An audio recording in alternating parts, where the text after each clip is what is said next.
একটা অভাব আমি অনেক ফিল করেছি, সেটা হচ্ছে আমাদের দেশে লিডারশিপ খুব মিসিং। আমাদের দেশে লিডার্স নাই, ম্যানেজার্স নাই। বাংলাদেশে এখন একটা নতুন সময় এসছে মনে হচ্ছে। আমরা কয়েকদিন ধরে তো ইলেকশনের পরে ভালো ফিল করছি যে আমাদের দেশ আবার ডেমোক্রেটিকলি ইলেক্টেড একটা গভর্নমেন্টের আন্ডারে এসছে। সো আমরা সবাই একসাথে কাজ করে আগাবো। আসসালামু আলাইকুম, এনটিভির দর্শকদের স্বাগত জানাচ্ছি। আমি স্পেশাল করেসপন্ডেন্ট জাহিদুর রহমান। দর্শক, আজকে আমাদের অতিথি দেশের খ্যাতনামা বেসরকারি বিশ্ববিদ্যালয় ব্র্যাক বিশ্ববিদ্যালয় পরিচালনা পর্ষদের সম্মানিত সভাপতি এবং সামাজিক ব্যবসা উদ্যোক্তা, যাকে আপনারা সবাই চেনেন, তামেরা হাসান আবেদ, যার বাবাকে তো বাংলাদেশের মানুষ কেন সারা বিশ্বের মানুষ চেনে এক নামে, ফজলে হাসান আবেদ। মিস তামেরা, এনটিভির পক্ষ থেকে স্বাগত জানাই।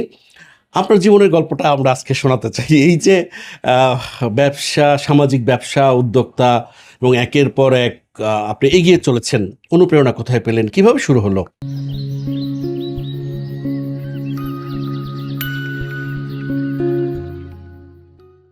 থ্যাংক ইউ জাহিদ ভাই আপনাকে। অনুপ্রেরণা তো বাবার থেকে পেয়েছি সারা জীবনই। শুরু হয়েছে বেশ অনেক আগে। আমি আপনি একটু আগেই বলছিলাম আমার ক্যারিয়ার শুরু হয়েছে 95 সালে। তো প্রথমে শুরু করেছিলাম একটা ইনভেস্টমেন্ট ব্যাংকে, হংকং বেসড একটা investment bank call peregrine capital limited. So ওইখান থেকে চাকরি শুরু করি এবং তারপরে নিজে একটা ছোট্ট ব্যবসার উদ্যোগ নেই 97-এ মনে হয়। তারপরে 99-এ মাস্টার্স করতে চলে যাই আমেরিকায়। এমবিএ করেছি ইন ফাইন্যান্স। তারপরে এসে আসলে 9/11-এর পরে দেশে চলে আসি। আসার পরে আড়ং-এ যোগদান করি। সো তখন শুরু করেছিলাম আড়ং-এর একটা ডিপার্টমেন্ট থেকে। আমি ডিজাইন ডিপার্টমেন্টটার হাল ধরেছিলাম। আড়ং-এ তখন বেশ সমস্যা হয়েছিল, বেশ ইনএফিশিয়েন্ট হয়ে গেছিল অর্গানাইজেশন, বেশ অনেক ধরনের সমস্যা ঢুকে গেছিল। তো তখন একটা বড় নাড়াচাড়া দিয়ে আমার মনে আছে আমার বাবা প্রায় 150 জন লোকের চাকরিচ্যুত করেন 2001-এ মনে হয়। তো তারপরে আড়ং-এ বেশ একটা আ খারাপ সময় যায় আড়ং-এর। তো তখন উনি আমাকে বলেছিলেন কিছুদিনের জন্য আড়ং-এ জয়েন করতে, একটু হেল্প করার জন্য। তো আমি তখন নিউ ইয়র্ক থেকে ঢাকায় এসেছিলাম। কিছুদিন চিন্তাভাবনা করব যে কি করব উইথ মাই লাইফ। তো তখন অ্যাকচুয়ালি মানে ভলান্টারিলি এবং ক্যাজুয়ালি আড়ং-এ ঢুকি। ঢুকে মনে হলো যে এখানে আমার কিছু দেওয়ার আছে এবং খুবই মজা লেগেছিল কাজটা। আ আমার মনে আছে আমার ব্যাকগ্রাউন্ড তো ইকোনমিক্সে এবং ফাইন্যান্সে। কিন্তু ডিজাইনের সাথে কাজ করে মনে হচ্ছিল যে সেই ছোটবেলায় যখন আড়ং প্রতিষ্ঠা হয়েছিল, আমার মার সাথে গ্রামে-গঞ্জে বিভিন্ন জায়গায় ঘুরেছিলাম, কারুশিল্পীদের বাসায় গেছিলাম এবং তারপরে এই ব্লক প্রিন্টিং, আড়ং-এর অফিসে ডিজাইন হতো। স্কুলের পরে এগুলা দেখতাম। স্কুলের পরে চলে আসতাম আড়ং-এর অফিসে আমার মাকে উঠাতে। ওইখানে কয়েক ঘন্টা সময় কাটাতাম। সো আমার শৈশবে যে এই যে এটার সাথে যে সম্পৃক্ততা, এইটা কেন জানি জোরে-সোরে ফেরত আসলো মনের মধ্যে কোথায়। এবং অলসো মনে হলো যে এত হাজার, হাজার নারী কারুশিল্পী, তাদের কর্মসংস্থান যোগানো, তাদের যে শৈল্পিক নৈপুণ্য, তাদের যে aesthetic সেন্স, কালার সেন্স, তাদের জীবনযাত্রার সবকিছু বিবেচনা করে খুব ভাল লাগলো কাজটা। শুধু আড়ং না, এবং আস্তে, আস্তে আমার sort of পোর্টফোলিওতে আরো অনেক এন্টারপ্রাইজ যোগ হওয়া শুরু হলো। প্রথমে আড়ং দুধ, তারপরে আয়েশা আবেদ ফাউন্ডেশন, তারপরে ব্র্যাকের সব সোশ্যাল এন্টারপ্রাইজেস আমার আন্ডারে আসলো 2014 থেকে। সেগুলো নিয়ে এগিয়ে চলছি। আমাদের বেশ অনেকগুলো এন্টারপ্রাইজ আছে আপনাদের এগ্রিকালচার সেক্টরে। ডেইরি সিড নিয়ে কাজ করি, ফিশারিজ নিয়ে কাজ করি, আর্টিফিশিয়াল ইনসেমিনেশন নিয়ে কাজ করি। ব্র্যাক অলসো পোল্ট্রি ফার্মিং শুরু করেছিল বাংলাদেশে। ব্র্যাক এখন আর সেটা করে না। আমরা অনেক বছর করেছি পোল্ট্রি ফার্মিং এবং তারপরে এটা নানান জায়গায় ছড়িয়ে পড়েছে দেশে। সো এগুলা নিয়ে আগাচ্ছি এবং ২ বছর আগে আমরা একটা নতুন এন্টারপ্রাইজ শুরু করেছি, BRAC health care. BRAC health care আমরা শুরু করি মধ্যবিত্ত শ্রেণীর মানুষদেরকে খুব ভালো, ভালো হাই কোয়ালিটি হেলথ কেয়ার যাতে উনারা একটা রিজনেবল প্রাইসে পায়, এইটা এনশিওর করার জন্য আমাদের কাছে মনে হয়েছে যে স্বাস্থ্য খাতে মানুষ মানে খামাখা অনেক বেশি স্পেন্ড করছে এবং বাংলাদেশের আউট অফ পকেট এক্সপেন্স খুবই হাই হেলথে। মানুষজন খামাখা অনেক ওষুধ খাচ্ছেন যেটা ওনাদের প্রয়োজন নেই।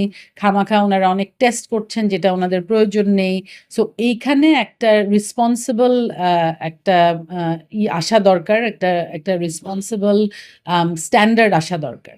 যেখানে সো আমরা মনে করছি যে ব্র্যাক হেলথ কেয়ারের মাধ্যমে আমরা এমন একটা হেলথ কেয়ার ব্যবস্থা ছড়িয়ে দিতে পারবো, যেটা পিপল ফ্রেন্ডলি, যেটা এমপ্যাথেটিক এবং যেটা মানুষের কথা চিন্তা করে মানুষকে কেয়ার নেওয়ার জন্য যেই হেলথ কেয়ার ব্যবসা।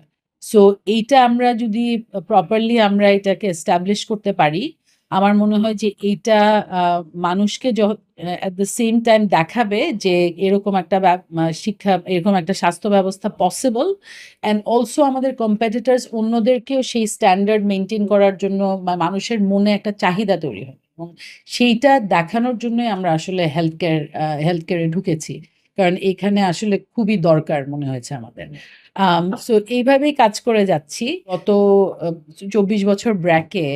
যেটা চেষ্টা হচ্ছে যে বাউন্ডারিজ পুশ করার চেষ্টা করেছি, যে নতুনত্ব কিছু নিয়ে আসা, দেশকে কিভাবে আগানো যায়, মানুষকে আগানো যায়, মানুষের অ্যাওয়ারনেস, মানুষের এবিলিটি, সবকিছু মানে সবকিছুর দিকে নজর দেওয়ার চেষ্টা করেছি। সো এমন একটা প্রতিষ্ঠান গড়ার চেষ্টা করেছি যেখানে আম অনেকে কাজ করে যারা বিভিন্নভাবে তাদের তাদের তাদের মেধা এবং স্কিলস নিয়ে আসে, বাট এখানে এসেও অনেক শিখে এবং অনেক ফ্রিডমের সাথে, স্বাধীনতার সাথে কাজ করে, নিজেদের আইডিয়াস দিতে পারে, ডিসকাস করতে পারে, ভুল করতে পারে, রিস্ক নিতে পারে, এরকম একটা পরিবেশ তৈরি করার চেষ্টা করেছি। অলসো যেটা চেষ্টা করেছি সেটা হচ্ছে যে সবাই যাতে মানে একটা একটা ইনক্লুসিভ পরিবেশে কাজ করতে পারে, যেখানে সমতা আছে, যেখানে সবাই ভ্যালিউড, যেখানে সবার কথা, চিন্তা, ভাবনা সবকিছু is valuable to us. So আমার মনে হয় যে আমরা এরকম একটা সংস্থা তৈরি করতে পেরেছি, এবং সেই কারণে আমাদের স্টাফ আসলে খুবই ওন করে, এই প্রতিষ্ঠানকে খুবই ওন করে। আই হোপ আপনারা ফিল করতে পারেন, আমাদের ক্রেতারা আই হোপ ফিল করতে পারে যে আমাদের স্টাফ আসলে আম এই প্রতিষ্ঠানটাকে নিজের মনে করে তার 100% দেওয়ার চেষ্টা করে এবং এটা তখনই সম্ভব যখন you make people feel valued আসলে। আপনার বাবা তৃণমূলে ঘুরে বেড়াতেন এবং বাংলাদেশের বিনির্মাণে তার যে অবদান, সেটা তো বাংলাদেশের মানুষ শ্রদ্ধা ভরে স্মরণ করে এবং আন্তর্জাতিকভাবেও তাকে অসম্ভব রকমের শ্রদ্ধা জানানো হয়। আপনিও তো মায়ের সঙ্গে বলছিলেন যে তৃণমূলের মানুষদের মধ্যে মিশেছেন, তাদের নিডসগুলো বোঝার চেষ্টা করেছেন। আপনার কাছে কি মনে হয় যে আর কি করা দরকার? আমরা কোথায় পিছিয়ে আছি? আমাদের তো অনেক কাজ বাকি। মানে আমরা তো অনেক কিছুতেই পিছিয়ে আছি। আম তো কাজ করা যাবে সেটা না। কিন্তু মানসিকতা, মানুষের মানসিকতার দিক দিয়ে যদি আমরা আরেকটু এগোতে পারি।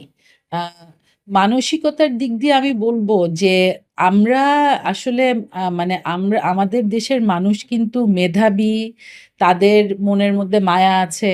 তারা কিন্তু একটা ভালো দিক নির্দেশনা পেলে তারা কিন্তু অনেক ভালো কাজও করতে পারে, অনেক কিছু দিতেও পারে এবং আম এবং সুস্থ চিন্তাও করতে পারে।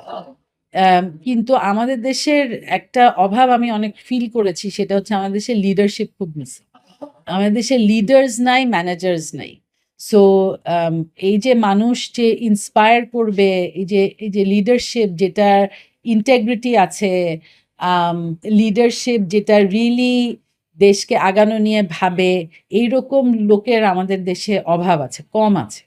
এবং সেই কারণেই আমাদের মানুষজনের আসলে মানে সেই ধরনের দিক নির্দেশনাও পায়নি এবং আমাদের ব্যবস্থাগুলা, শিক্ষা ব্যবস্থা, এইসব জিনিসগুলো আমাদের অনেক ইমপ্রুভ করতে হবে।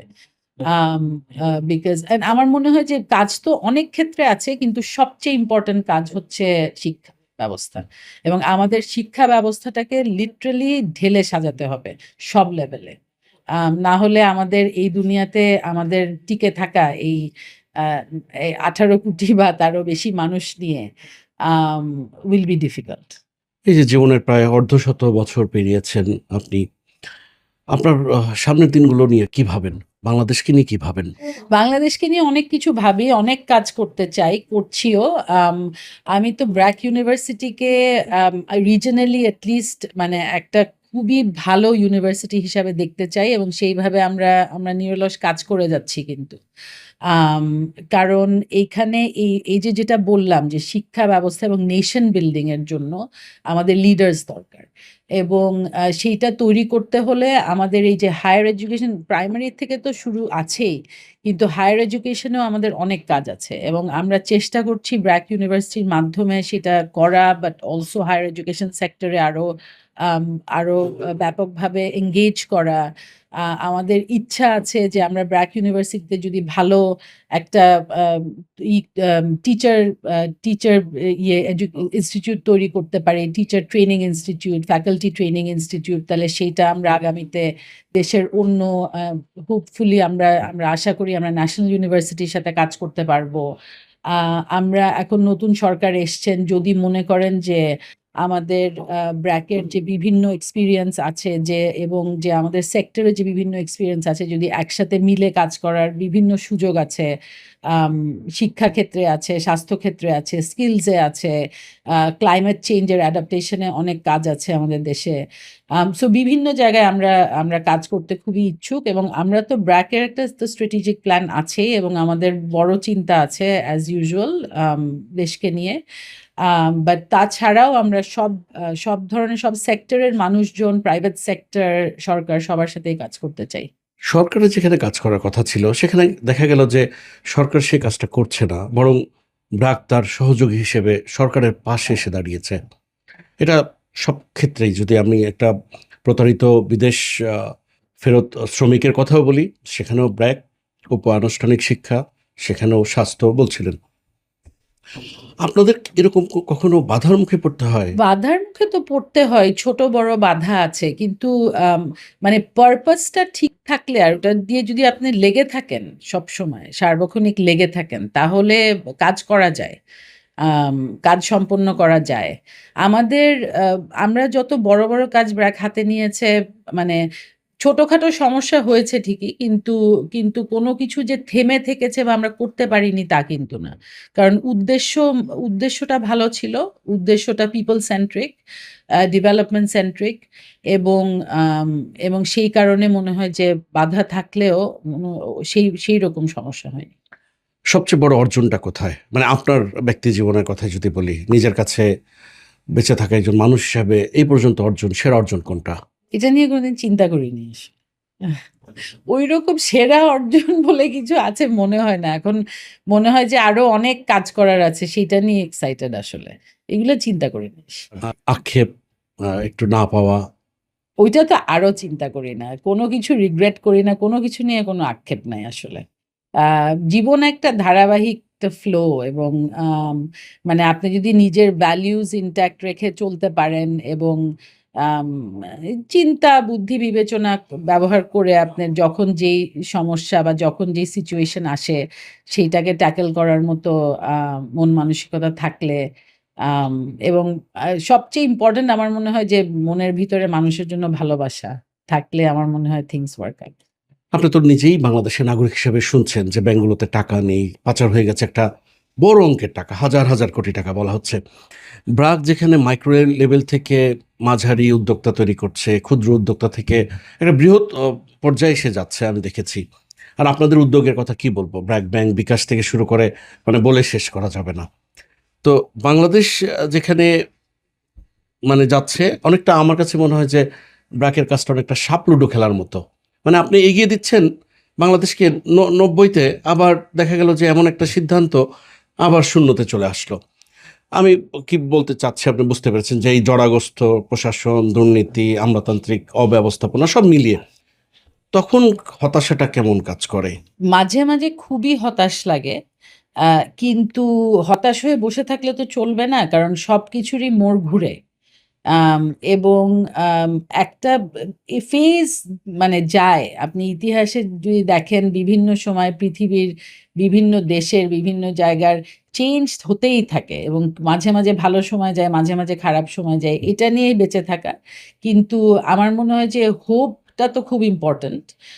সো আপনি ভালো চিন্তা করবেন, পরিকল্পনা করবেন, সামনের দিকে আগাবেন। পিছে কি হলো না হলো সেটা নিয়ে থেমে থেকে কোনো লাভ নাই কারো আসলে। ধনী বিত্তবানরা যেখানে তাদের সহায় সম্পদকে নিরাপদে দেশের বাইরে রাখেন, সন্তানদেরকে স্বাচ্ছন্দ্যময় জীবনের জন্য তারা উন্নত বিশ্বে তারা আস্তে আস্তে মাইগ্রেট করেন।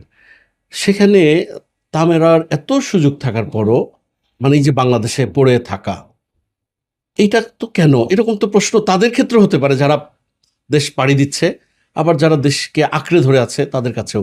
উত্তরটা কি দেবেন? দেশকে তো ভালোবাসি। মানে এই দেশে থাকলে বা এই দেশে যেরকম লাগে, এই ফিলিং তো দুনিয়ার আর কোথাও পাওয়া যায় না। মানে দেশে বিদেশে তো অনেক জায়গায় ঘুরতে পছন্দও করি। আম হলিডেতে যাই, কাজে যাই। আমার খুব ইচ্ছা দেশের মানে পৃথিবীর নানান জায়গা দেখার। কিন্তু থাকতে আর কোথাও ভালো লাগে না। আম এখানেই ভালো লাগে। আর এখানে আসলে এইখানে যা করব সেইটা তো অনেক বেশি ইমপ্যাক্টফুল। আ আমি বিদেশে কোথাও থাকতে পারি, চাকরি করতে পারি মানে কার জন্য, কিসের জন্য বা মানে কোথায় অবদান রাখার জন্য? মানে মানে সেটার তো কোনো মানে হয় না আসলে। সো এইখানে একটা ছোট কিছু করলে কিন্তু সেটার ইমপ্যাক্ট অনেক বেশি। কারণ এখানে এত দরকার। সো এট লিস্ট আমরা যারা মানে ভালো পড়ার সুযোগ পেয়েছি, ভালো স্কুলে, ইউনিভার্সিটিতে পড়ার সুযোগ পেয়েছি, একটা ভালো পরিবারে জন্মগ্রহণ করে যে অনেক কিছুতে এক্সপোজ হয়েছি, শিখতে পেরেছি, জানতে পেরেছি। তো এখন তো কিছু না দিলে তো আর মানে এই জীবনের তো আর লাভ কি তাহলে? নতুন সরকার গঠন করলো, তাদের কাছে কি প্রত্যাশা? তাদের কাছে তো আমাদের সবার অনেক প্রত্যাশা। আম হ্যাঁ, তাদের কাছে আমাদের সবার আসলে অনেক প্রত্যাশা। প্রত্যাশার শেষ নাই। বাট রিয়ালিস্টিক থাকতে হবে আমাদের। মানে সব প্রত্যাশা উনারা মেটাতে পারবেন না। আমাদের দেশটা একটা কমপ্লেক্স জায়গায় আছে এখন। সো আমাদেরও ধৈর্য রাখতে হবে, ধৈর্যশীল হতে হবে। কিন্তু আমরা দেখব যে উনারা যে স্টেপস গুলা রাইট ডিরেকশন এ নিচ্ছেন। এইটা ইম্পোর্টেন্ট। অনেক কিছু উনারা হয়তো ইমিডিয়েটলি ফল দেখাতে পারবেন না। কিন্তু যে রাইট ডিসিশন গুলা নেওয়া হচ্ছে দেশের জন্য, রাইট স্টেপস এর দিকে নেওয়া হচ্ছে যে লং টার্মে আমরা একটা ভালো জায়গায় যেতে পারবো, সেই দিকে আগাচ্ছি, সেইটা আমার প্রতিশ্রুতি। যে কোনো শর্ট টার্ম ডিসিশন মেকিং না করে দেশের লং টার্ম চিন্তা করে যেটা ভালো হবে, সেই রকম ডিসিশন উনারা নিয়ে আগাবেন এবং সবাইকে নিয়ে আগাবেন। এনটিভির দর্শকদের জন্য কি বলবেন? এনটিভির দর্শকদেরকে অনেক শুভেচ্ছা এবং বাংলাদেশে এখন একটা নতুন সময় এসছে। মনে হচ্ছে আমরা কয়েকদিন ধরে তো ইলেকশনের পরে ভালো ফিল করছি যে আমাদের দেশ আবার ডেমোক্রেটিকলি ইলেক্টেড একটা গভর্নমেন্টের আন্ডারে এসছে। সো আমরা সবাই একসাথে কাজ করে আগাবো আশা করি। আপনারা সবাই ভালো থাকেন, সুস্থ থাকেন। দর্শক, এতক্ষণ আমাদের সঙ্গে ছিলেন ব্র্যাক বিশ্ববিদ্যালয়ের পরিচালনা পরিষদের সভাপতি এবং বিশিষ্ট সামাজিক ব্যবসা উদ্যোক্তা তামেরা হাসান আবেদ। চেষ্টা করব আগামীতে নতুন কোনো অতিথিকে নিয়ে আবারও আপনাদের সামনে হাজির হতে। ততক্ষণ পর্যন্ত সবাই ভালো থাকবেন, সুস্থ থাকবেন, এনটিভির সঙ্গেই থাকবেন। আল্লাহ হাফেজ।